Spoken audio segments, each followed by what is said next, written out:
In a world oversaturated with other people's opinions, what is needed now is more opinions! Alex and the Garbage Man!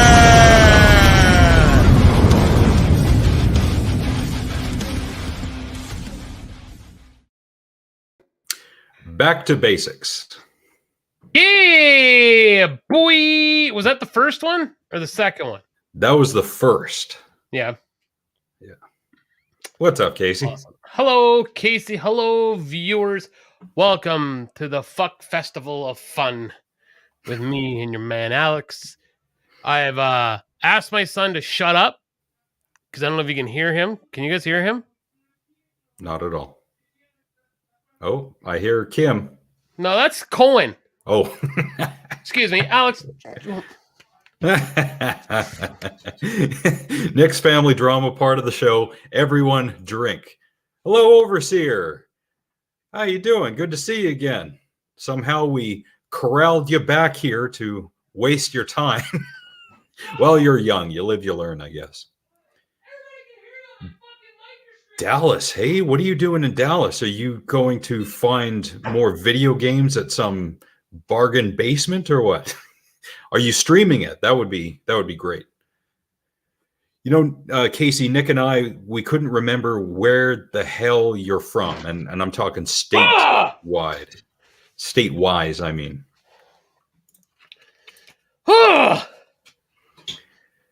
Yeah, Frank was talking about that you and J-Man redid the Chris Rock Will Smith slap. I got to look at that because I saw the gif of the wiffle bat incident, and I haven't been able to find the video. Oklahoma.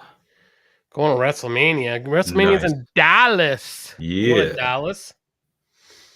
Oh, he is heading to Dallas tomorrow. Nice. Have fun. Did you get good seats or are you stuck up in like the nosebleed shit? Well, since he's old, he could probably get away with sitting in a wheelchair and get something up front. Wait, I thought you weren't allowed within 100 yards where children were. Oh. You see, because what I'm implying is... So anyways. Were you, though? Were you really? You were the one that wished Betty White death, so really I think you deserve it. And that's all you got was a slap. And, you know, yeah, I think you should be lucky. So, well, fool me once, shame on you. Fool me twice, shame on. Can't get fooled again. That's what I'm saying to you. Get assaulted by J-Man once, shame on me. Get assaulted by J-Man twice, shame on me again. Are you sure you want to see him with his pants off? So he could just take them off if you ask him nicely. So I guess we might as well just talk and get it over with. So yeah. So of course everybody's talking about the slap. I thought it was a work. I totally thought it was a work at first. Just the way he you could tell he's been in Hollywood too long. Cause who the fuck slaps like that? Like he right? Like he leaned back weird and stuff. So, but then yeah, like when he motherfucked him, I'm like, ooh, okay, maybe this is not a work. Yeah, not once but twice. Yeah. So, should he lose his Oscar? No. Who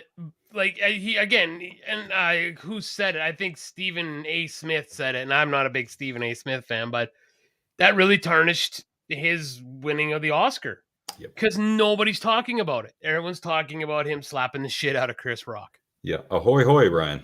And and for the people out there who are talking about his mental capacity, Mr. Smith's, unless you're his doctor, don't talk about his mental capacity. You don't know. Yeah, his mental health. And as a guy who went through a bunch of mental stuff after my accident, you can't talk about it because you have no fucking idea. Mhm. Yep. So yeah, I can't tell if Overseer's just being a smart ass or not, but Let's assume not, because he is young. Overseer, I'm sure if you go on anywhere on the internet and just type in Will Smith and Chris Rock, you'll know what happened. Yeah. Now, what needs to, and I'm just saying that again because this is going to tie into an article that I'm going to kind of comment on here later. In a world where they were trying to get rid of the Power Rangers and wrestling has to have a warning on it, like not to do it, and like people say, hey, don't do this stuff, guys, because someone could get hurt, right? That's why there has to be some sort of ramifications for what happened. He assaulted someone. Doesn't matter if did he insult his wife? Yeah, he did. You're also dealing with probably one of the greatest comedians of our generation, and you're sitting in the front row. Most rules for anything involving a front row of anywhere, especially when there's comedians involved, is if you don't want to be lit up, don't sit there. Yeah, Andrew Dice Clay is a prime example of that. Don't sit in the front row if you don't want to get roasted by Dice Clay. Yeah, but then you take someone like Lisa Lapinelli who would just roast the whole crowd. But you definitely do not sit in the front row. Right? Yeah. Look at this. Casey's working on a PhD, so we're going to call him Dr. Raw? Well, no. And that's like, no. Ryan was ordained back in fucking 1999. I don't call him Reverend Ryan. So, yeah, that's just not going to happen. See, Brian brings up something interesting because when the shot cut from Chris Rock making the joke to the reaction of Will Smith and Jada, Will was at least chuckling, and then it cuts back to Chris Rock from what I saw. Now, I didn't see the shot that Ryan's talking about where Jada was laughing the whole time during the slapping and the yelling. That would have been interesting. Maybe, and I'm just throwing this out there as a hypothetical, maybe Jada was reacting with laughing because she couldn't believe what was happening at that point in time. I don't know. Mm-hmm. Who knows? Only they know. Only they can speak to it. Exactly. And I'm not, I would be, it's flooring to see that happen anywhere. So, I have to comment on this because I saw this on Joe Rogan and they were commenting. This is an article from The Guardian by a woman named Teo Burrow. White outrage about Will Smith's slap is rooted in anti-blackness. It's inequality in plain sight.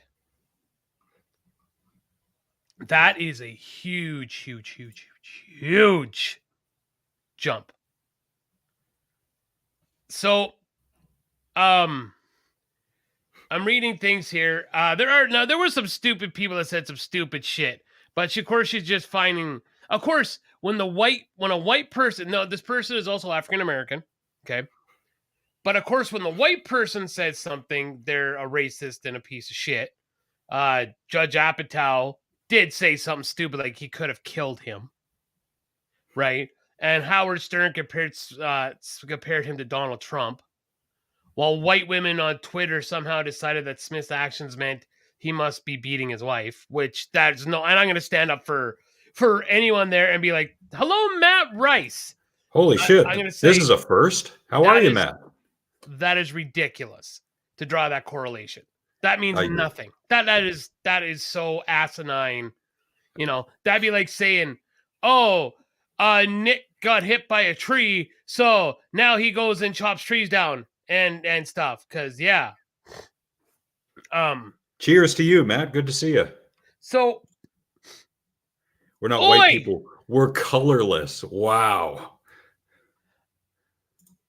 Oi. Oh, and speaking of which, since she's here, that's why I stopped talking. So like I said, I believe Smith needs to keep his Oscar, right? But she says something here, and to me, it's not even the same because the times are so different. she compares to what happened to when I guess John Wayne had to be restrained by 6 security guards when he tried to rush the stage to attack the Native American actor and activist Sheen Littlefeather.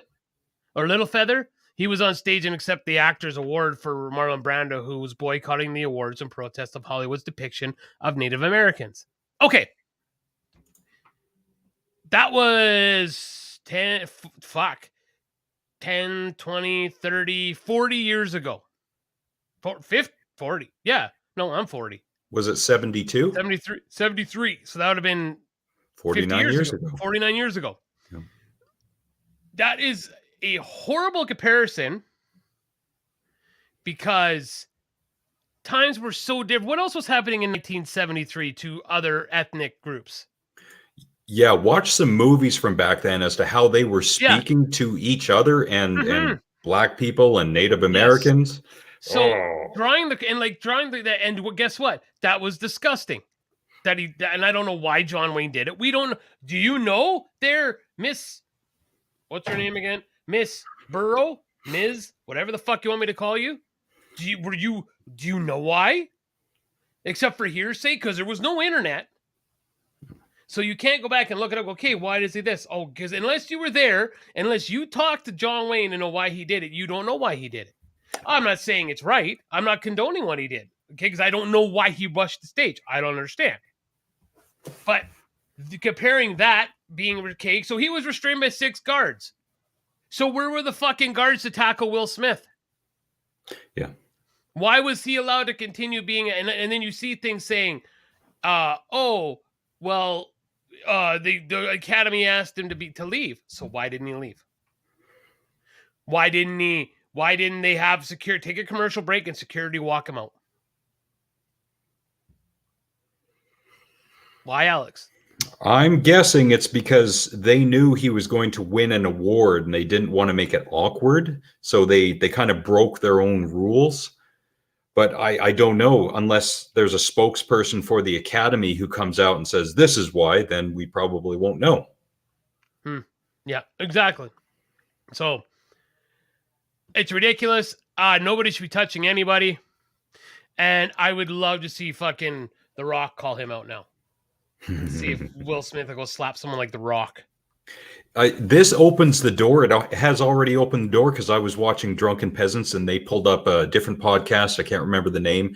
And one of the people on the podcast, he went off on making Jada Smith bald head jokes. So what Will has done inadvertently is open the door wide to people making fun of his wife and then saying, what are you going to do about it, Will? Yeah, no one knew what was going to happen until it happened. I'm almost thinking that Chris Rock himself thought it was a work when Will Smith came on the stage. He's like, is this really happening? Yeah, he probably did go like, right. And I'm not disagreeing with that whatsoever. I'm not. But there's something has to happen because something. I don't know what it is, but something. This isn't going to make Will Smith go broke. This isn't going to ruin his career. And I am seeing other things, and I do see your point, like Roman Polanski. They gave him an award of abstinente. In absentia. After he pleaded guilty to Ricky goes hard, yeah. Well, that's the thing, Brian. Of all the things that Chris Rock could have said, if this was like a roast or if this was like the MTV Awards, it would have been like, hey, did the curtains match the carpet? Right? Yeah. And Nick and I were talking about this before the show, and I said, do you remember the roast master general, Jeff Ross? Do you remember Comedy Central roasts? Jeff went hard in the paint. AF. You want to see a roast, you watch Jeff Ross. He's called the Roast Master General for a fucking reason. Yep. Yeah, exactly. So, yeah, I think, and again, I don't know. I guess they've talked it over. They're fine now. But that's not the point. The point is something has to happen because You're just if there is no ramifications, you're just showing people, okay, well, you can slap the shit out of somebody, and in a world where we're trying to make equality, you can't say, well, that's Will Smith. Okay, who cares? Who cares if it's Will Smith? Right? He's still assaulted somebody. Yeah. Right? Kathy Griffin, she had, I think it was a tweet where she said something along the lines of, who is going to be the next Will Smith to go up on stage and attack a comedian? I'm paraphrasing pretty badly, but it was something like that. Yeah. Yeah. Bruce Willis. Aphasia, I think is what it's called. That sucks. Aphasia. Yeah. And I don't even know what aphasia is. It affects a person's ability to communicate. So it's some kind of a mental condition. And sometimes it can happen out of nowhere. Sometimes it can happen because of a blow to the left side of the head. Could happen because of a stroke.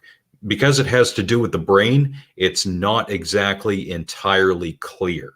Yeah, his 67 or his daughter Rumor shared on Instagram Wednesday that her dad has been experiencing some health issues, which is impacting his cognitive abilities. Yeah, that sucks. Because that sucks. When I first saw Die Hard, that's what influenced me to want to become an actor. And Bruce Willis was a part of that. Yeah. Loss of speed. Yeah. And I'm not going to say, oh, well, we don't need Bruce Willis because his last, 10 to 15 movies have sucked. No, he's still a decent actor. I mean, looking at his past few movies, he does kind of phone it in, but that does not in any way mean he is any less of a person. It's going to suck if we don't see him again, but at least we had what we got from him. And I mean, I don't want to see him again if he's going to be sick, because I want to remember, John McClane. I will remember the dude from well,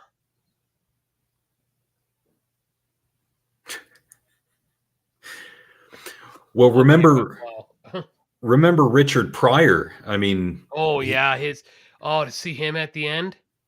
Yeah, and he was in a David Lynch movie from 1997 called Lost Highway, and he's in a wheelchair in that movie, and you could see he's not doing too well then, but you still saw him. I mean, you look at the difference in his ability between even 1989 with Harlem Nights and 8 years later with Lost Highway. It's almost night and day. Mm-hmm. It's sad. It is sad. Yeah. Yeah, it sucks. And that's one of those things that just comes out of nowhere, because I would have thought that Bruce Willis was going to die of old age. But maybe this will affect him even more than that. Well, he is 67. I mean, so I don't want to say that, because he's not a young man, but he looked like he was in good health up until this, right? So it's sad. So it is. That sucks. Yeah. I haven't really been following, but I heard on another podcast. I'm just seeing, of course, Russia's all over the news and whatnot. Of course. One of this podcast I listened to, they talked about very briefly about the war, because it's a wrestling podcast. And one of the co-hosts said, basically, this is what happens when you get a spy going against a general. That Russia is looking really stupid. I guess, Ukrainians are, defeating Russians, taking their tanks and their weapons and just making Russia look fucking stupid. Now, maybe someone can confirm that or not. That's just kind of what I've heard. But I'm like, if that's what's happening, I don't know. Hi, Sarah. Hi, Sarah May. Yep, I've heard that as well. Of course, that's just what I heard. And I can't remember who said it first in what song, but fuck what you heard. This ain't Mackenzie. Exactly. Yep. But I heard that in the first 2 weeks, when there was a Russian convoy heading into Ukraine, probably headed for Kiev, pardon me. Yeah. They were stopped along the way because a lot of Ukrainian residents were throwing Molotov cocktails at tanks and just the convoy in general, which stopped the convoy in its tracks. And those Ukrainians were also armed with AK-47s. Yeah. Which is great. Yeah. They're not putting up with shit. Ukraine, it's a good possibility. I'm cautiously optimistic about Ukraine coming out the victor, because if you look at Russian military intervention in the past, let's take World War II. Sure, they had the numbers, but it was just a meat grinder in terms of Russia versus Germany. Sure, Russians were dying by the tens of thousands, maybe even hundreds of thousands, and because they didn't have the proper equipment, and yet Stalin was just throwing huge amounts of people at the at the Germans on the Western Front to fight. Mm-hmm. Yeah, people that weren't even supposed to be out there, really, like people like me and Alex, and people who should not be out there, are out there, right? So, oh yes. Okay, all right. Yes, I remember you saying that, Heather, that it involved something with your job. Okay. Well, thank you, Heather, for the update. So right on. Oh, someone pulled himself away from his pudding. Holy shit. Drink. Chad, did you read the description? Did you like my little shout out for you? Awesome. He's like, what? Tamara, get my magnifying glass. I don't know what's going on. Pudding, god damn it. Yeah.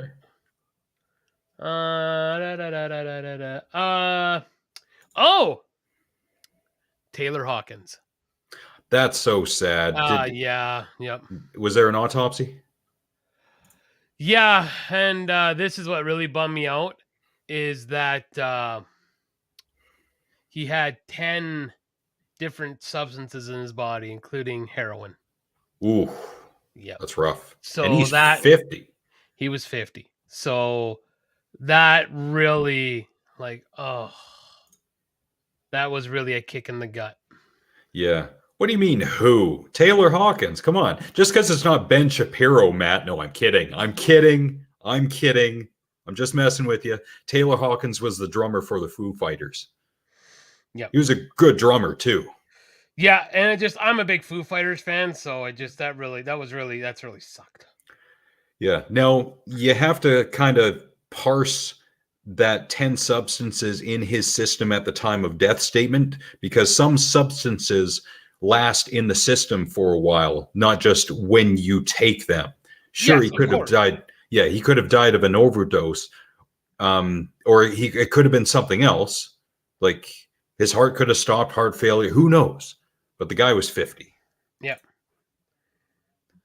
Yeah, I'm the same, Matt. There are some times where I know the band, but not the members. There are other days where I'll remember the individual member names, and then for whatever reason forget the band because I am an idiot.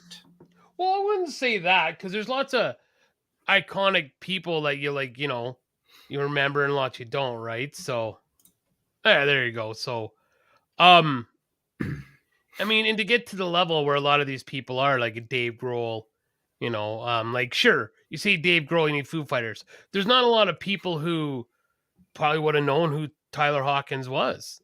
Yeah. And you say the drummer of Foo Fighters, like, oh, okay, almost everybody knows who the Foo Fighters is, right? Like everybody's heard a Foo Fighters song.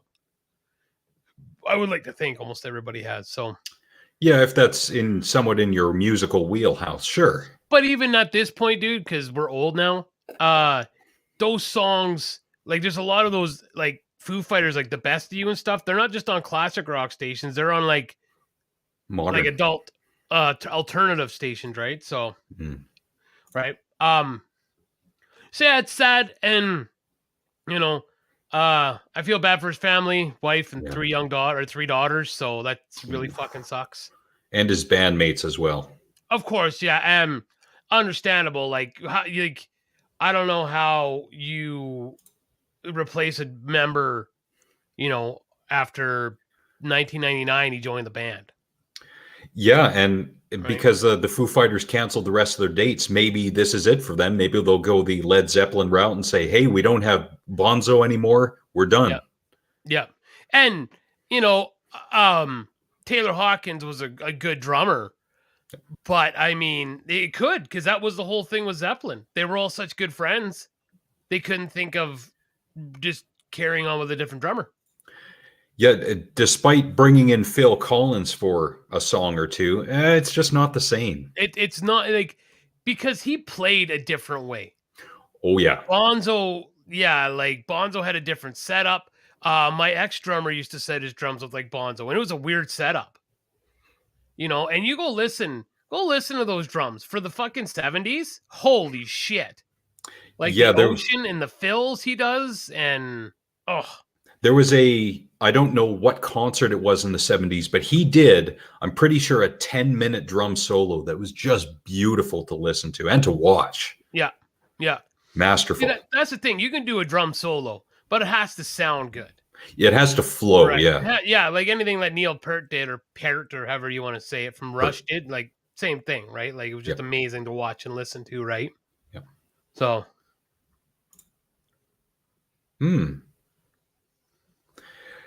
I wonder if his mom somehow had some kind of financial interest. No, I'm kidding. That's a stupid thing to say. Well, here's the interesting thing about this, and there was this big, I think it was on the Jericho podcast, I believe it was. They talked about AC/DC, how basically it became a band, right? Yes, Richard Christie's he's a metal drummer, from the Howard Stern show. If you listen to Back in Black, though Bon Scott's name is not on any of the writing, that album, if you listen to, like, they broke down Shook Me All Night Long, and how, like, he's talking about a woman, but it's him talking about a certain woman, and like, you'd have to listen to the podcast, and because they never gave him specific writing credits for it, but you look at the difference. You take all the albums from Back in Black back, like the Jailbreak and all that stuff, when Bon Scott was a singer, and you go forward, listen to like Fly on the Wall, Who Made Who, Thunderstruck, Money, or those ones there, right? Ballbreaker. There's not as much sexual lyrics. You go listen to the old AC/DC, like with a Whole Lot of Rosie, fucking, even some of the stuff off Back in Black is very sexually charged, and that's what Bon liked to sing about, right? So I like when they talk about A Whole Lot of Rosie, because like Angus was flatly asked, of course, like, is this about Bon fucking a fat chick? And he's like, yep. Exactly what it's about. It's about, yeah. It's about Bon Scott having sex with a bigger lady. That is so awesome. Yeah, that's pretty well on the nose with a title like that. Yeah, exactly. Yeah. Frank, because the Harsh Truth is live right now, and their their link is in the description below. He was talking last week about doing, I think, a music-oriented show, and I immediately thought of you. So if Frank is doing that, you should get in on that if you can, because I know you'll rattle off about music forever. Oh yeah, I could go on. Yeah, I love music. Which brings me to something else I wanted to talk about with music. So, I've said it on here before. The Punisher series from Netflix was awesome. I loved it. I hate that Netflix always does that. They get like 2 seasons and then they're done. Mindhunter was that way, though. I think it was David Fincher, the guy did Fight Club. Yeah, was the one that wrote it, but I guess it really tired him out. It was just exhausting to do it. But then, like, a lot of it becomes like, it seems to be a Netflix curse thing. So the Punisher only got 2 seasons. Mindhunter got 2 seasons. Sense8 only got 2 seasons. I mean, I liked all those shows. So the trailer to the second season, I love Alice in Chains, and for that trailer they used Wood by Alice in Chains. And I've always said, even on the old show, that Lane was my favorite voice. I'm pretty sure I have from the 90s, from that grunge scene, and that he always sounded like he was in pain. Just a haunting voice. And if you watch the first season of The Punisher along with the trailer, like, what this guy went through. What the Punisher went through, and the pain and the lyrics and the vocals of Lane, they tied it in perfectly to the trailer for Punisher, the second season. So, but if you haven't seen the first season, don't watch that trailer, of course, because there's lots of spoilers for the first season. But go watch. The Punisher was awesome. They did not. It was right there with Deadpool with the blood and shit. Yeah, that's how graphic it was. It was like, because that was my worry, was when they brought out the Punisher. I'm like, okay, is this going to be like a fucking PG-13 fucking blah? Oh no, it was hard in the fucking paint. with the blood and the guts and stuff. Not guts, but like the shooting and the blood like all spraying. All right, so yeah, but dude, I could talk about music all the time. I love it. I don't know how you can't. I don't know how. Yeah, I can't imagine working out without music. I can't imagine, like, when I'm folding laundry, I put my earbuds in and I'm fucking listening to music. Yeah, because why not? Yeah, any free chance I get. And I'm also in 2 bands trying to learn a bunch of songs that I don't know, so I really need to listen to that shit a lot. Not on my band. I pretty much know all the shit we do. But in this new folk stuff, they're throwing stuff at me. I'm like, oh, I really got to learn this shit. My brain just doesn't fucking work the way it is, so... Yeah, I saw. Yes, Love, Hate, Love is awesome. Yep. Rooster is really good too. Rooster too. You just feel it in Rooster too. Yeah, and yeah, I saw that. Phil Collins does not look good. But he's in his 70s and he lived a pretty hard, fucking awesome life. You know, so. Yeah, I heard that, and this was recently that I heard this, so I don't know how true it is that we don't die from old age, we die from disease. Well, there's a little bit more to unpack in that, is that as a person ages, their immune system starts to decline. So disease doesn't decline in terms of what the immune system does. So you succumb to disease because your immune system can't fight it off anymore, and it overpowers it. So it is kind of true, but it also isn't. And I don't know if Phil Collins was a big drug taker or not, but if he's not looking good in his 70s, yeah, he probably lived a hard life early on. I'm sure he did.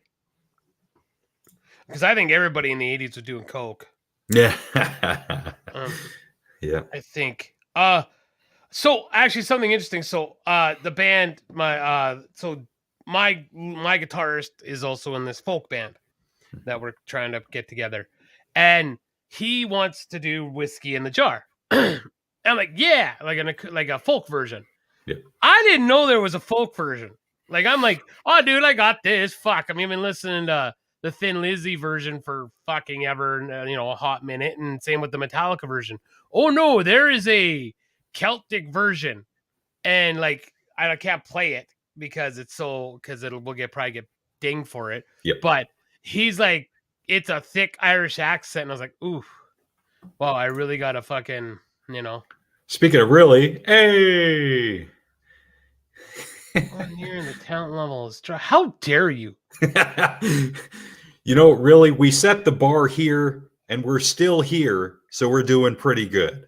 One would think it would degrade over time, but we're still on the same level, so fuck you. And really, we could just keep spinning the same shit over and over again. It seems to keep us going, right? So, I guess, But yeah, when he threw that at me, like this real Celtic version of like with banjos and flutes, I was like, okay, I'd never heard this one. And my Irish buddy that I game with had told me that, like, yeah, that's not the original version. And I'm like, well, I know that.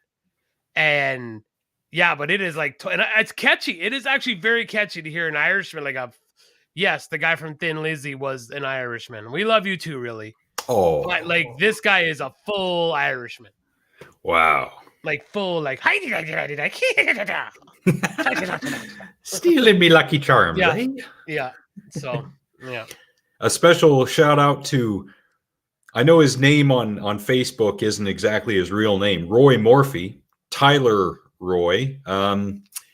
He had a different name at one point on Facebook.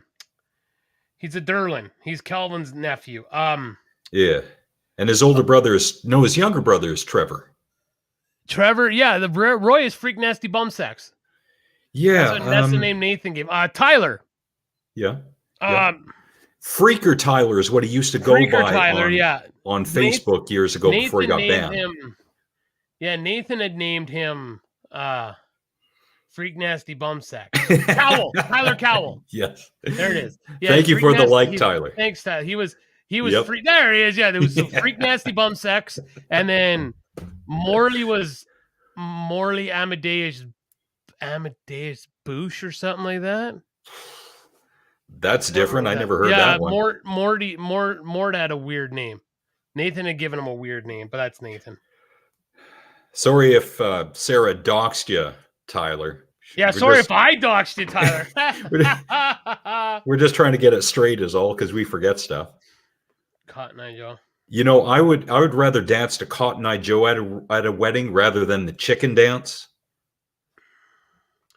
Yeah, I'm actually seeing that a lot, Roy. I really am. I'm hearing more and more of that lately, but that's a subject for another show. I still talk to the guy. He never did anything to me. I don't know, but I've also haven't seen the guy in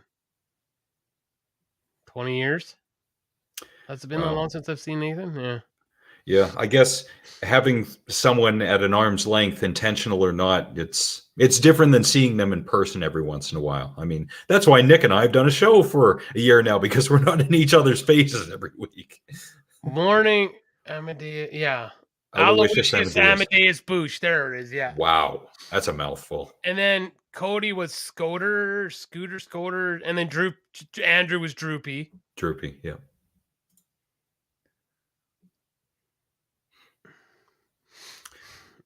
I'm a rum guy. Yeah, I'd rather. You want to what? And to be honest with you, on all of them, I'd rather dance the Macarena. I love the Macarena, even to this day. Even to this day, I can still do it. Like, yeah, that's my wheelhouse, motherfucker. Hey, Macarena. Aye. Heather likes to get pished every once in a while. Heather, what is your opinion on dark Irish British beers like Guinness, Smithwick's, Newcastle Brown? You know. Actually, it's funny because so the Irish guy that I game with at the bar here at Kim's bar, they had I took a picture and sent him like it was Guinness in a can, and he's like, "What in the fucking shit is that crap?" He was full hot. He actually messaged me on WhatsApp. He's like, "What in the fuck?" Right? Because he says they pull it right out of its draft over there, right? He's like, in a can, you can't drink Guinness out of a can. It's like, what you might have a point, yeah. But but I've heard the same thing about Corona. Like, to get Corona in Mexico is way different than the Corona that's here. Right? Okay.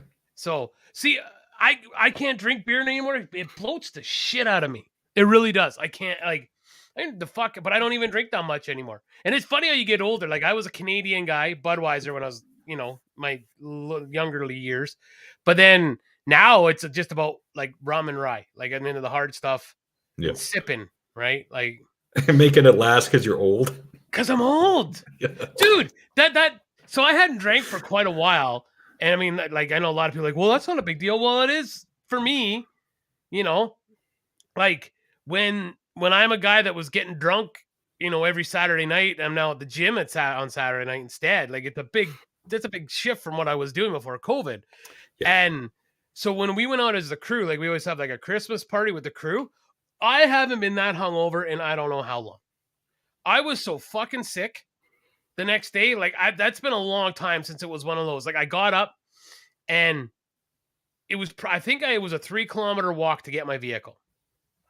And I'm like, you know what? I'm going to walk. I'm going to be fine. It'll be all good. And Kim was at work. Cohen was sleeping. And I got about 1.5 kilometers away and I went, I'm going to die.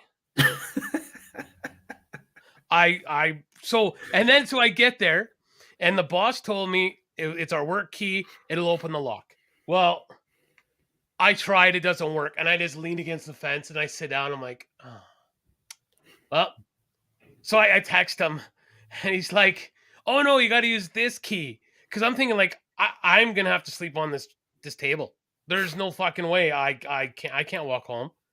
Kim can't, she was working front desk, so she couldn't come help me. Right. Yep. At Cohen it was before noon. So the fucking 17-year-old was not waking up. So I'm like, thank fuck the key worked. Cause I honestly thought I was going to die. I thought I was going to fucking die. And I used to walk after Saturday night back home from the trailer in Century all the way to Sports Bar to go play free pool on Sunday. Hungover as fuck. Didn't bother me. Yep. Wow. Billy. Man, 1997, what a simpler time that was. I don't mind some Irish whiskey. I am not a Scotch guy at all. I've tried it. I remember when Dirty Mike Doyle got me double scotch for my 19th birthday. I thought I was gonna throw up. It was the grossest thing and it wasn't even on my 19th. It was just a random night in the bar. We were shooting pool, and it was the worst thing I've ever drank in my fucking life. Oof. I still can't drink tequila. Like the smell just makes me go. Yeah, I prefer not to. I think I'll have jet fuel instead. Yep. So, but yeah, I don't even drink that as much as I used to. We actually had a guy. We were at a ball tournament in Enchant. He brought this shit back from the Middle East. That's where he worked, and he was a month in, month out. And he had this white bottle. I don't know how the fuck he got this home, because this is at post 9/11, right? And he said that they use it for fucking starting engines and drinking it. It's alcohol. So we gave it to a guy to drink, Kumar to drink. And as soon as he brought it up and took a slam, he went, and it came right back up. Like, wasn't even one of those ones where you drink it and you go, you kind of sit there and go, huh. No, he was already spitting it back up before the bottle had even came out of his mouth. Oh. Yeah, it was, fuck. You could smell it.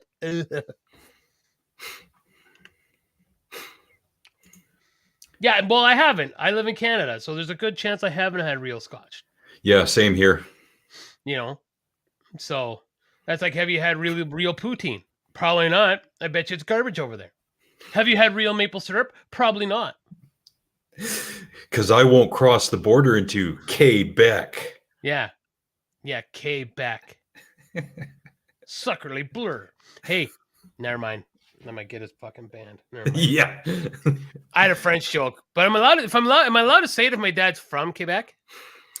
Because he told it to me? Nope, because then you would be culturally appropriating Canadian French culture. Private chat. I bet that's total gut rot too. Hey, Heather. I'm terrible.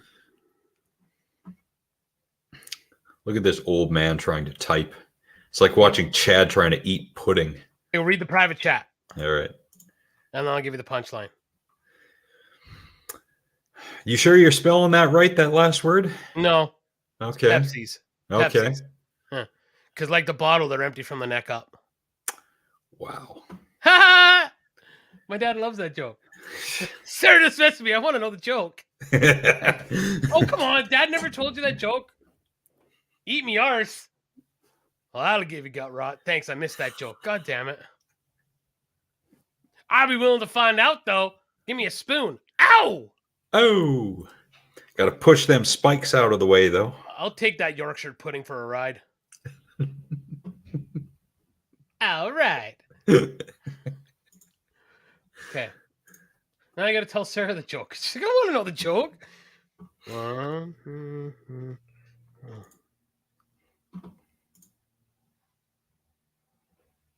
going to spell it wrong. I spelled it wrong. There we go. No, I spelled it right this time. In the chat. Right. Anyways. Now what? Anyways. Well, I think we've gone over the major world stories of the week. We didn't have to, but that's sometimes what we do. Care videos! I didn't even ask. Do we have any? I got one.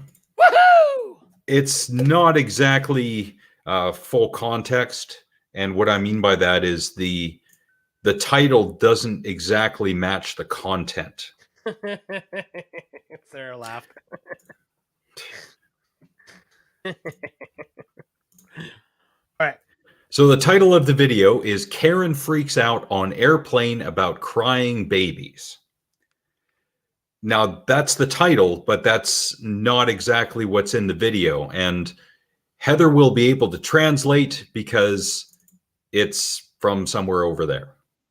Are you a fucking... Are you a puzzle master or what? Stand back. I am back! Saw your head out, you fucking idiot. You're not doing yourself any favours. You're not doing yourself any favours either. So what have... Don't touch me! Don't fucking touch me! What have I done? What have I done wrong on this fight? You're being a bitch? What have I done wrong on this fight? What have I done wrong on this fight? I'm out of your face. What have I done wrong on this fight? What have I done wrong in this fight? You haven't got an answer. You absolute muppet. I told you. What? She called her a muppet, I think. Yep. Say it again. Squaring up to Craig. Heather, what does a muppet mean over there?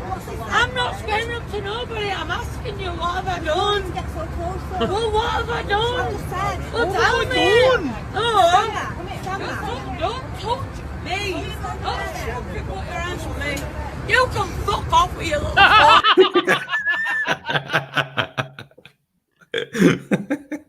Okay, now I'm going to say this about babies on airplanes, and I have a child. You knew you were going to fly before that. Cancel your shit. Because I know how my ears pop when I'm on an airplane. Can you imagine what an infant is going through on a fucking airplane? Use your head. Yeah, Sorry, I know you wanted to go see your family, but maybe they should be coming to see you because you have the baby. Just saying, like, Yeah, and the baby has never experienced anything like that before. Babies freak out when they're hungry and they don't get food right away. Yeah. Yeah, well, That's- exactly, Matt. yeah. So don't bring your shit, like, because that's going to happen. There is a 100% chance, and I know there'll be one, well, my baby didn't do that. Well, there's probably 100% chance that you're full of shit. If you brought your baby into an airplane, their ears popped. And yeah, they probably freaked the fuck out. Yep. Yeah, they get scared when you shake a rattle too fast, for fuck's sakes. And all of a sudden now their bodies are like feeling weightless and getting compressed and like, yeah, like don't bring a fucking baby onto an airplane, you idiot. Dear. Yeah. Yeah, almost every time I've been on an airplane and there's been a baby, it's been crying almost nonstop. Now, I understand it's difficult for the mother or the father to even attempt to control that baby. And it is annoying, but it is what it is. So I just try and put it out of my mind as best I can. I know, right? Me, Butt Blaster Brody, and world champion of the galaxy, well, future world champion of the universe, Dewey Robson got one too. So, yeah, we are Bret Hart guys. But yeah, there's just things that like, and again, like here's the other thing, and all these people, and this is just me as a man who had a child. I know how my son was trying to sit still. It was hard enough, like when we traveled back to Mackenzie, right, in a van, in a comfortable place where he could stretch out, and he had a DVD player, it could chill out. And now you're going to bring a child onto an airplane. Like, why would you do that? Like, what did you think was going to happen? You know? Yes, Butt Blaster Brody is white. We got that from Jim Cornette podcast, and we stole the idea and ran with it. So, yeah, so we should actually take a picture, bro, and like send it to Brian. Actually, we should next time you're home, because I'm assuming you're probably gone now, right? I think you're probably due to go back up. So she's Scottish and high as a kite. Yes, she sounded to be drunk to me. She sounded slurish. Yeah. I don't know what it is with people drinking and then getting on airplanes, but from what I've seen, it's not a good idea. Here's the one I don't understand. If you want to have some drinks because you don't like to fly, you want to take the edge off, like have a couple drinks. The one I've never understood are those people that get completely blitzkrieged when they're at a concert. Oh. I've never understood that. Like, you want to get high, you want to, like, you know, and you're going to enjoy, like, for instance, and I'm sure Chad would agree. I'm not a drug person, but Chad likes to smoke some dope. I bet you it would have been great to be high for that Tool concert, like with all the lights and shit. I guarantee you. But that's a different experience. I don't understand these people that get just pissed out of their fucking skulls, and just like I don't understand. I don't get it. I want to enjoy the show, especially for what it costs to go see a concert. And then they wonder why I kicked them out. Exactly. A lot of the people, when I used to go to concerts who were drunk, they got violent. And I do not understand that. And I don't know why, but it seems that I myself become a lightning rod for those people. Even if I pay them no mind, they somehow ending up getting in my face for whatever reason. Because you're a built dude who, it's the same as me. I'm a fucking big, like a broad-shouldered fat guy who's bald, right? And people want to bump into you, right? And I don't get that, you know? An edible before tool. Ooh, Yeah, interesting. I bet you if you like those things, like Chad, I bet you, Chad, like with that experience with the light show and like the videos, fuck yeah. But in Chattelville, because the guy had to be drunk. There was a guy like 2 rows in front of us. He stood in the aisle the whole show and headbanged. I mean, like the whole time. He'd stop and be like, woo! And then they'd start playing again, and he'd fucking just start headbanging again. Yeah. We have this little friend here, Brody. He's only a Tabor guy here, but his name is Steve Christensen. Mr. Christensen is about 5 foot. Fuck, and I'm not lying when I say 5'4". Like he's a little dude. He's awesome. Steve is awesome. Okay. He's a little built motherfucker, and he loves the mosh pit. And you can watch it. The last show we went to when we went to Godsmack and Volbeat. Colin, like remember Chad? I don't know if you remember me and Colin talking about this, Chad, at Volbeat. We're about 7 rows up. We were 7 row, perfect seating. We had the perfect seating. I could sit. It was close enough. We could feel the heat off the things as they went off. And Colin goes, "Hey, Dad, where's Steve?" And I was like, "There he is. Watch." And there all of a sudden, Steve, because he's so small, he's on top of the pit. On top, he's body surfing. They fucking throw him down. You watch him run up front, back into the pile. And we kind of watched him. We're listening to music. Oh, there he is. And he's back on top of the crowd again. Woo! There he goes. Runs around again. Back into the fucking pile. Yeah, it was the whole show. Just going around in circles. He loves it. Because he's so small, he can just fucking weasel his way into things. Yeah, it's amazing. Yeah. Nice. Yeah. Yeah, he was, Chadney said, he was on another level. Yeah. Because he wasn't drunk enough. So I mean, okay, but then, is that the kind of music you want to be drunk to? Well, we're talking about Ryan here, That of is true, course. Yeah. Yeah, with Ryan, you have to be a certain level of drunk with AC/DC playing, whether it's live or in the background. And it wouldn't even matter. I guarantee you, when they played Thunderstruck, he's going, Labatuk! Fuck, I still do that from time to time.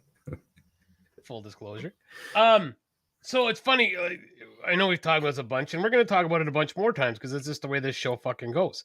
Yeah, beer is way too expensive at those gigs. I think like $7 to $11 or something like that. Like they're expensive. Ooh.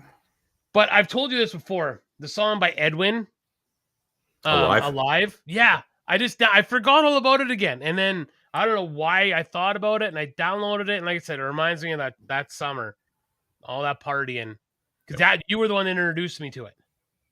And I found that off of Much Music. Yeah, and I watched the video, and it takes me right back, like in the fucking little Chevy, the S10 or the S, whatever the fuck it was. I think it was an S15. Whatever it was, but it takes me right back to that time. Yep. You know, IME was great. It's some good tunes, yep. And it takes, again, and I love talking about it because I like getting the nostalgic part of talking about those times. Because God, that was a good fucking year run. And it was only a year, but we went hard for a year. Yeah, I remember the summer of 2000, and I had a calendar that year, and I kept it for a number of years. I don't think I have it anymore. And I would write down when we would go partying, and it was almost every weekend. Jesus. It was awesome. We had so much fun. Yeah. Yeah, and that's what I wonder if generations are going to miss now is like that, because just everything's so, like we had to go find each other to do things. Right? We couldn't just like do this or go on games and talk, right? Like we had to seek each other out to do things. Yeah, in real life. And yeah, so, it's just, I just opened my iTunes because I downloaded a bunch of songs and I needed them to go I wanted them on my iTunes, and I saw the Edwin album. I was like, huh. Yeah, no, I'm talking to Alex. That's pretty awesome. Yeah. That's pretty awesome. Yeah, that's what you get to look forward to once a week. Nostalgia. Oh, dude, I do it every time a song comes on. It's hard. I just can't help it. Because we've discussed, music is on, well, if you're going to count podcasts, I, like on my garbage truck days, so those 3 days, I pretty much have music on from, we'll say 8 to 9 in the morning, depending on my physio days, till about 3:30 in the afternoon. So with a half an hour break in the middle. So basically it's music all day, right?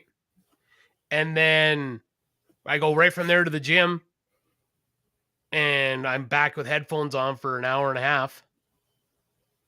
And then, I get home, eat dinner usually, have a shower, got a speaker in the bathroom, in the shower. There's music going on in there, and then, so just all the time, all the fucking time.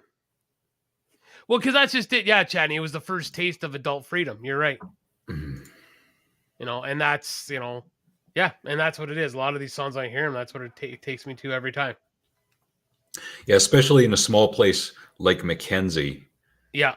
Yeah. I don't know if Roy's still here, but are you still living in Mackenzie? I think he is.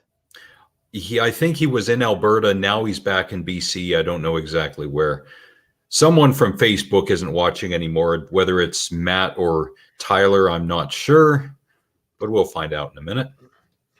Yeah, well, I know Matt is back in Mackenzie. Actually, I just found out. I found this out just mid recovery here that Matt was living in Tabor. I had no idea. Wow. Tofel. Where the fuck is that? Yeah, I don't know where that is. But yeah, Matt Rice was living. I think he was working out at Lamb Weston for security. I had no idea. And he asked if I could help him move, but of course I couldn't because my leg was he needed some shit moved. And I'm like, my leg, I can't move anything. I can now. East of Edmonton. Okay. Oh, right on. So I know it's kind of hard to interview you right now, Roy, but I got to ask you, do you ever look back at Mackenzie now and be like, especially for guys that were young, like, I mean, you're what, 4 years younger than me, I think 3 or 4, something like that, ballpark. Anyways, you're within a 5-year range, so that's fine. But do you ever look back at the guys that went back to Mackenzie that around our age, going like, why the fuck would you do that? Like, and they all went back, and like, because we all could have went back to the mill, but there was no security once it fired back up, and we all knew that.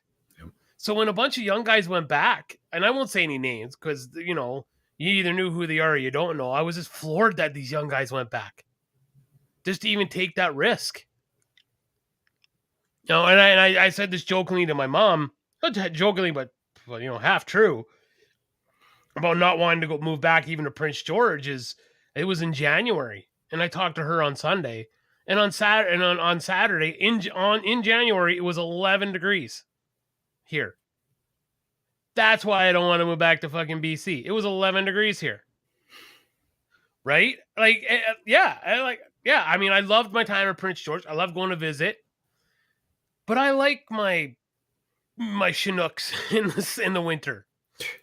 And as I get older, I'm not opposed to a white or a brown Christmas. Okay with that. Yeah, I get green Christmases here. Very little snow. Yep. But when it does snow, it's pretty devastating to the area. And of course it is, because you guys aren't built for snow. Yeah. And that I mean, we always make jokes about Texas shutting down when it snows, but they're not made for that. They're not. It is an emergency because they don't have snow tires. They don't have snow plows. Yeah, I thought so. Roy. I thought you were around the same age as us. Yeah, so you're just a few years younger. Yeah, it wasn't for me either. I remember distinctly driving out to that mill about a few months before I left, going like, I can't do this for the rest of my life. Drive that same road. Yeah, prairie snow is definitely not the same as home snow, that's for sure. But I remember thinking to myself, I can't. There's just no way that I could drive that highway for the next, because at the time, if I had stayed home in Mackenzie and if everything had worked out and the mills hadn't shut down, I started the mill when I was 19. I would have had 46 years seniority. Ugh. Imagine driving that. Oh, fuck. Yeah, waking up every day, be it day shift, afternoons, or graveyards. And just miserable. Like I said, I love my job. I love being a garbage man. kids love the garbage man.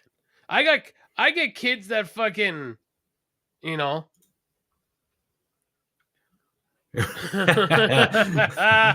Wow. Gangster.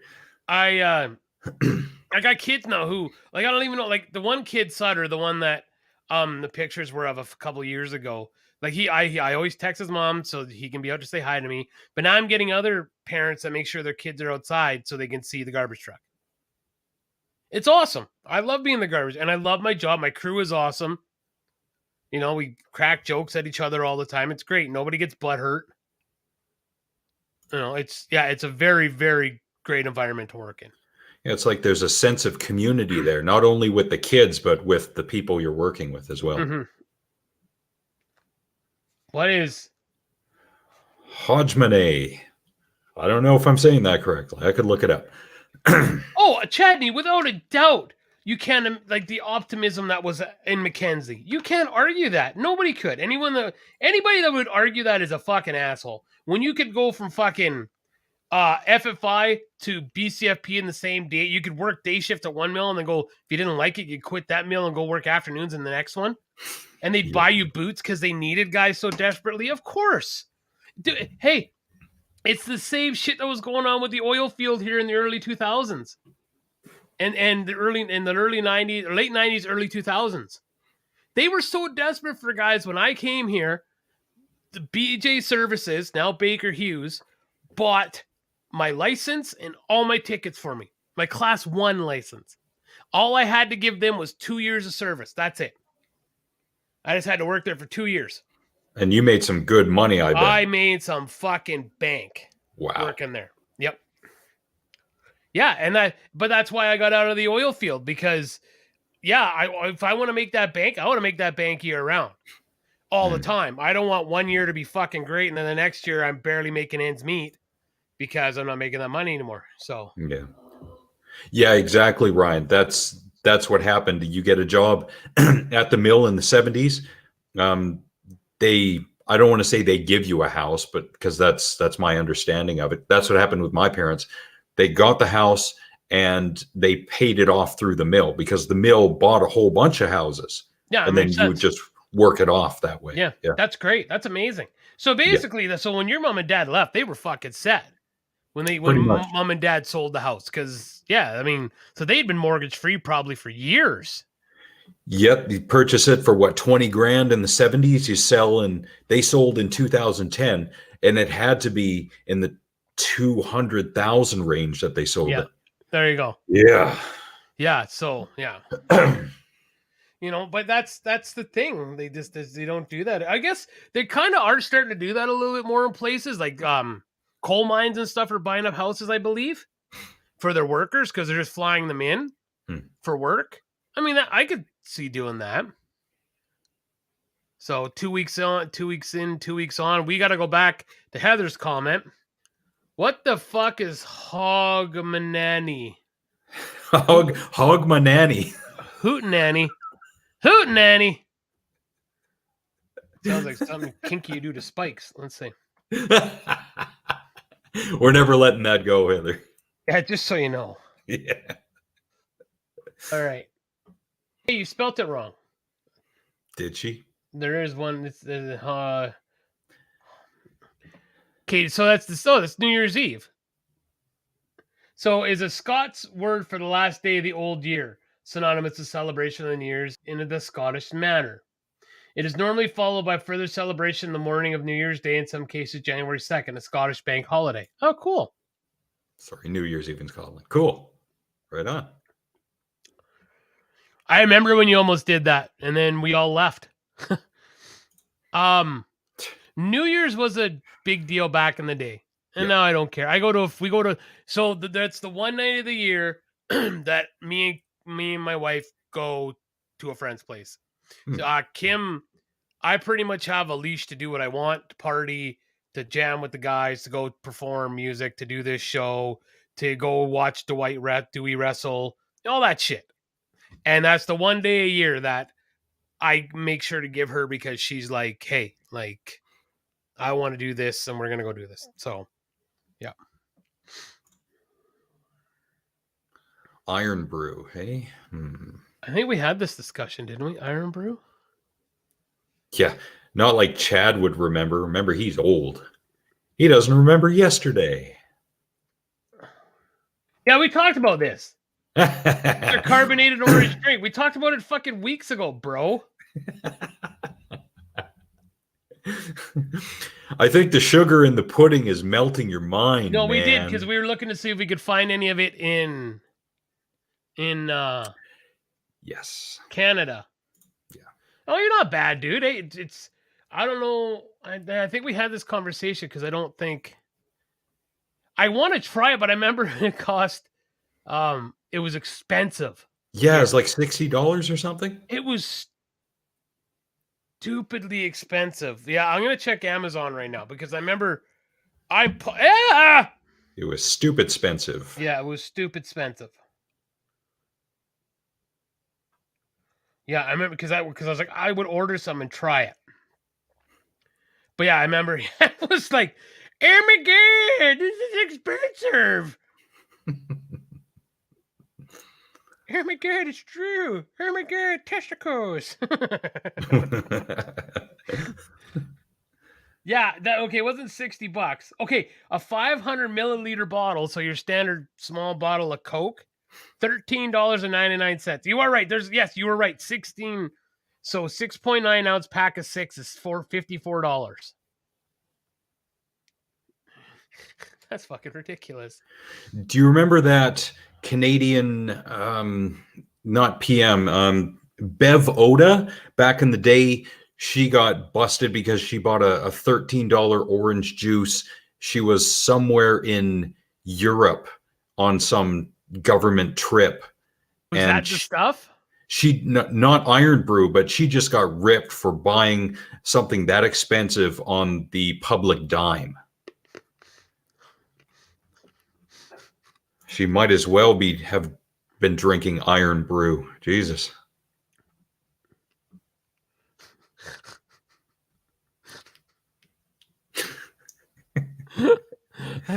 I can't. I'm just such a fucking idiot. Oh my god, testicles!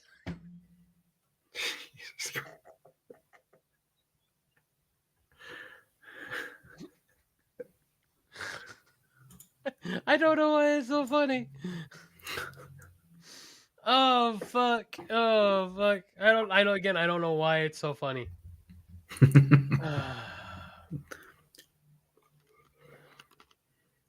Oh my god, testicles.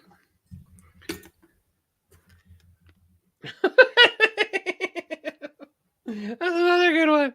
Oh my god, carrots.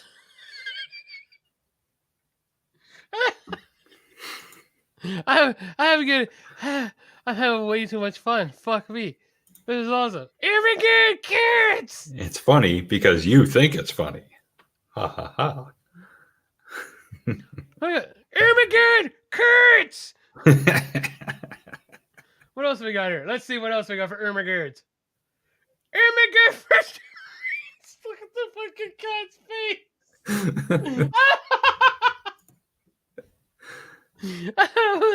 Ermagird steer. The next one. Ermagird penguins. Penguins. I'm fucking crying. Ermagird Teesburg. I fucking cried. Ermagird toothbrush. What? I'm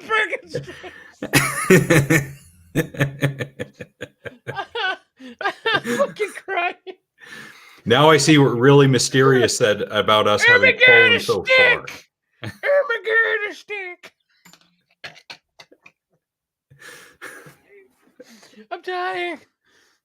I don't know, Ermagird, I don't know what that is.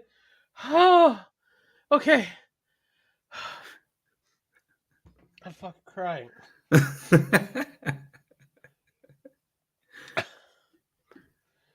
Okay, I'm back. And that was your palate cleanser. Wow. I hope someone else laughed because goddamn.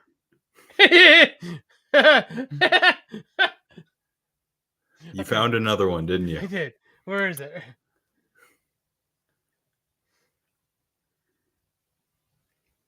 To everyone who's still watching, I'm sorry. No, you're not. Shut up. I don't want to see Pinterest. It's not gonna work. Or maybe it is. I don't know. I don't want to sign up for that shit. Whew. Oh no! Oh no! Hazel! Ah! What is this? Uh, Oh. Armageddon Black Metal!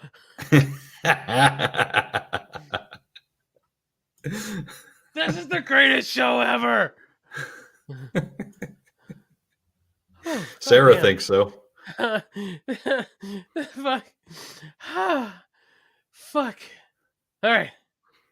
Alright, what else? Armageddon nerds! Armageddon!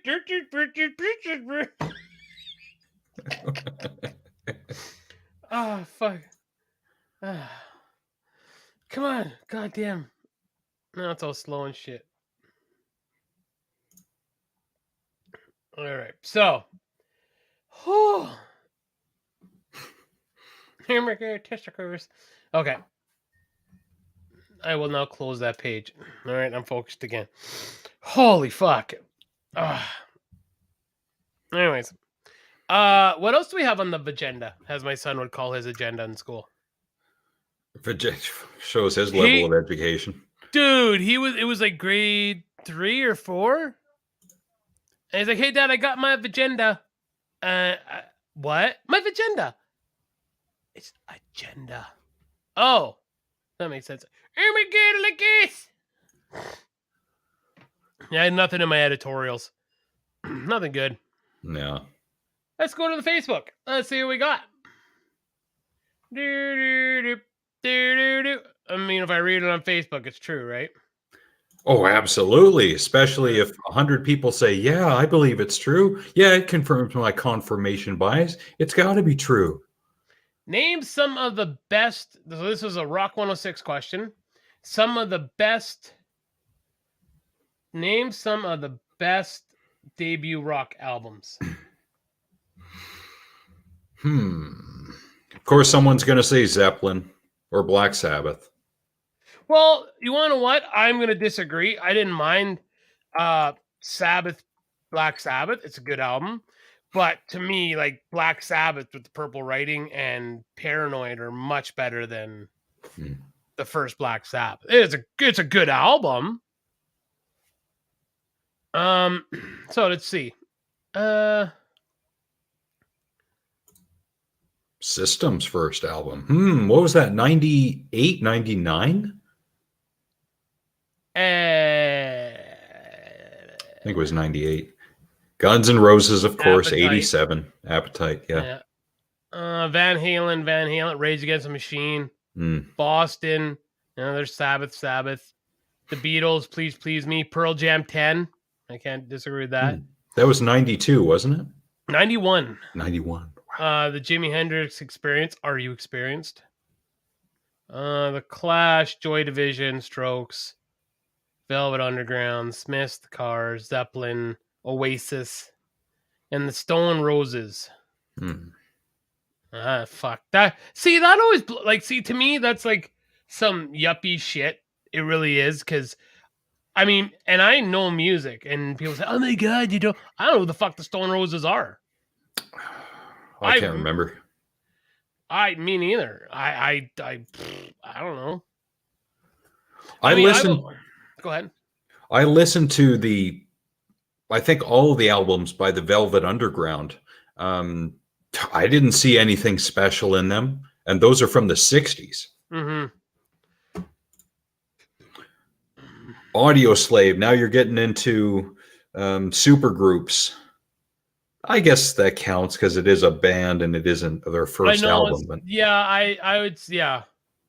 What's a Stone Rose? Well, yeah. See, I've never heard of Stone Rose, and like again, maybe I am a little ignorant there, but I've never heard of. I swear they were from the 90s. 1989. Oh. So yeah. So you mean close, right? Iggy and the Stooges. Yeah. Yeah. I'm trying to think other albums just off the top of my head. I mean, yeah, I like Zeppelin's. Like, that sounds like a fucking sexual position. I was going to say, is that anything like a Dutch oven? Because I don't want to Or know. Rusty Trombone. No. Alaska Highway. Nope. You going to start quoting from 40-Year-Old Virgin? That, Well, that is a that thing. Indian guy? Alaskan Highway is the thing. I knew about that beforehand. Ew. That's grody. Speaking of grody, where's Brody?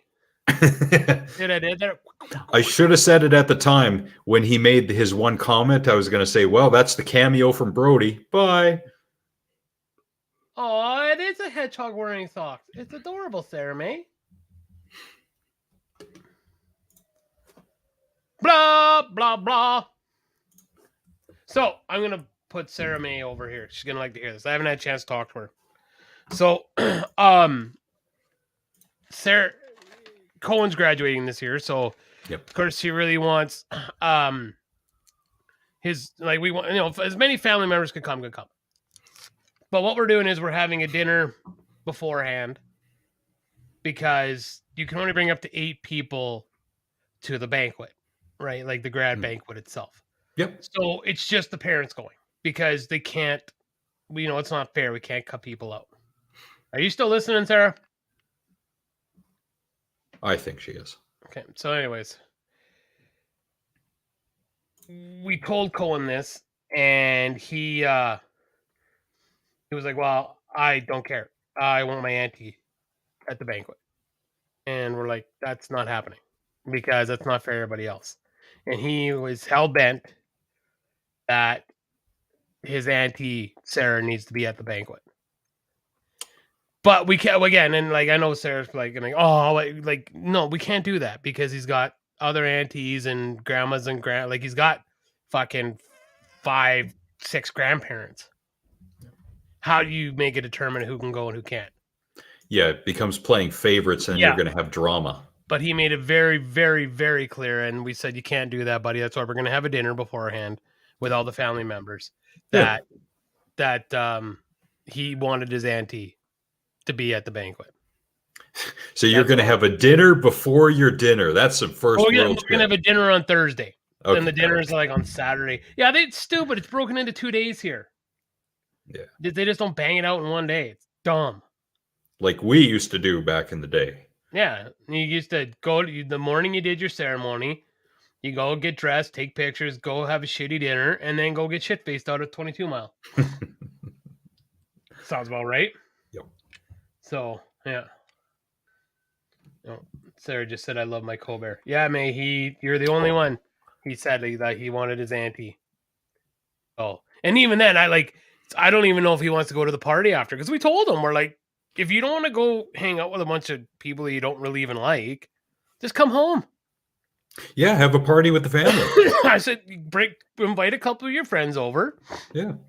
You know, there'll be enough, well, one sober person and Kim mom that you can get your friends home. Like, you know, I'm sure we'll have drinks with you. And then the following weekend is his 18th birthday.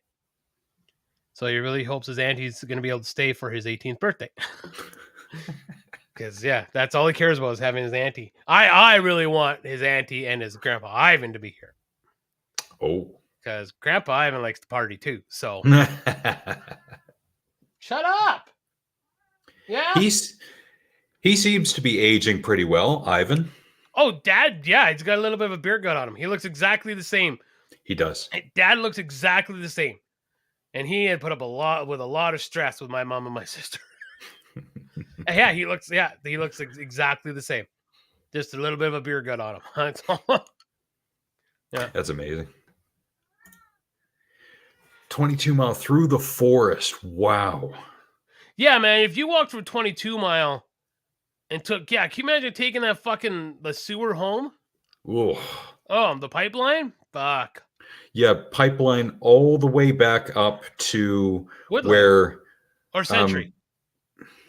Oh, Century. I was going to say near the hospital, you know, where Nechako meets, what's that other street? Centennial, I think. Yeah, but that's the back way from Woodlands. That's the way I used to Yeah. go. The pipeline itself, the main pipeline came up with that little shed right by Central Trailer Court, like by the bike trail that went Okay. around the bush. If Yeah. you went down the pipeline, yeah, that would bring you right back up. Yeah, but they didn't like people going down the pipeline.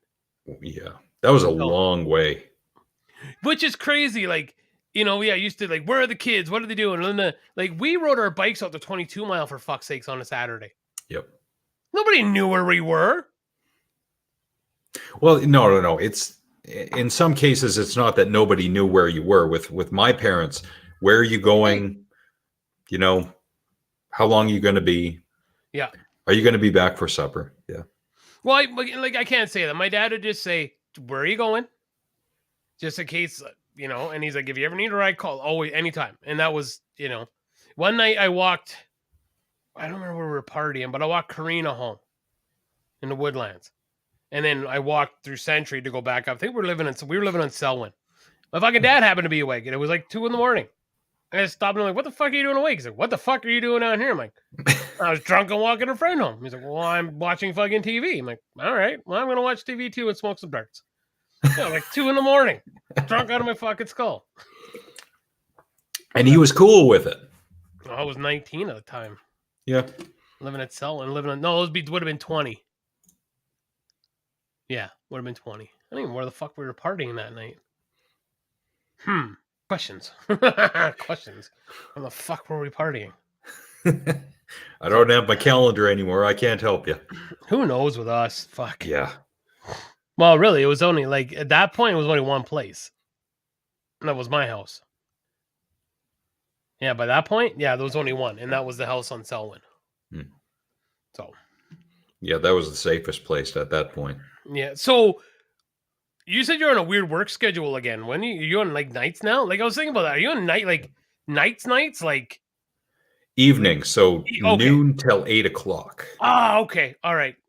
Which is great for me because that's how I started, and now I'm back on it, and I've adjusted like that. It's nothing for me. It's great. That's actually not a bad shift. Yeah. I think I actually said at one point, remember working at the mill, saying the perfect shift for me would have been like 11 o'clock to 7. I think like or 7:30, yeah, or like something like that, because it would have been perfect. You could have slept in a little still. You still could have got a little bit of running around down before work, right? If you needed to go anywhere, and you were off early enough that if there was something going on or there was something like that, you could still make it, right? Yep.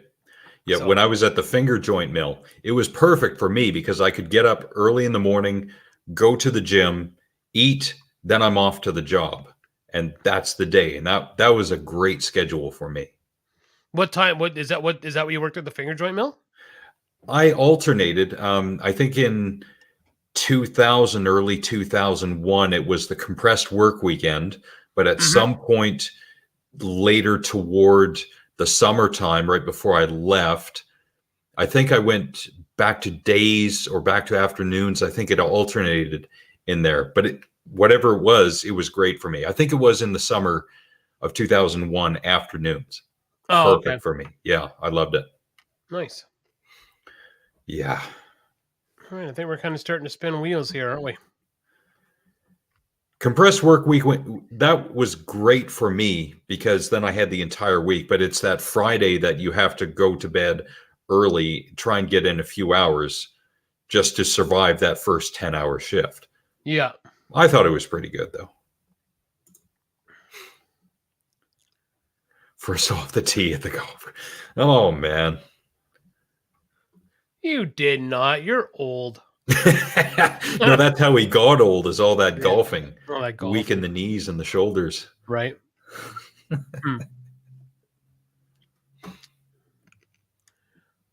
Well, I think we're fucking just about out of ideas. I think it's about time, yeah. I think so. Feeling it.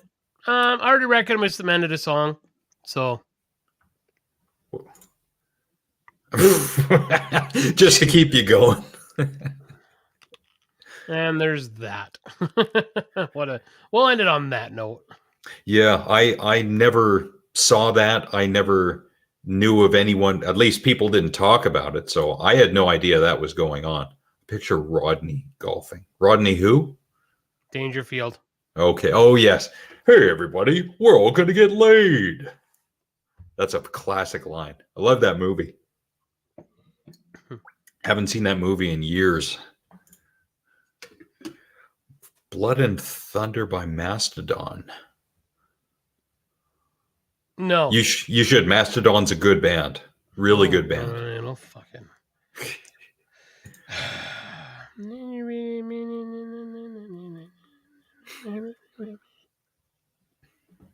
But for everyone who is still left here, Blood and Semen. That's a weird song, Chadney. Oh, Blood and Thunder. All right, I downloaded it. Tyler, Redneck, Old Man Lysek. That's 3. Who else would be here? Probably English Heather. Sarah. Okay, Sarah. Sorry. Matt was in here earlier. Thank you. Apparently he's been here before. I don't remember it. Maybe it was early on. Like a long time ago. When we Yeah. started. But thanks for showing up, Matt. Really appreciate it. It's out of nowhere for me. Tyler, I'm pretty sure this is his first time showing up. So thank you very much. Really appreciate seeing you. Well, seeing you in the digital form. Really Mysterious was here for a minute. So was the Brody. Dad Casey. wasn't here. Casey was here in the beginning. Yes. And so was Overseer. Overseer came back, if you didn't know. The young man came back. Yep. Yeah, that was great. Always said nothing that. Yeah. Thanks, Roy. I appreciate it. It was nice seeing you.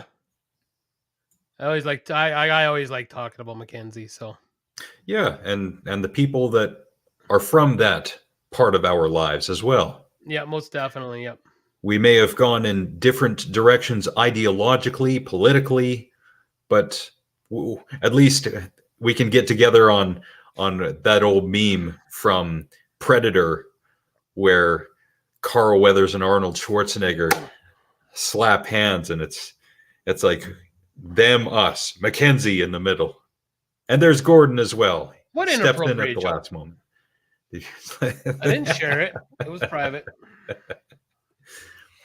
The show has gone on. I think we've run our course at this point, but thank you for being here at the end, Gordon. Good to see you as well.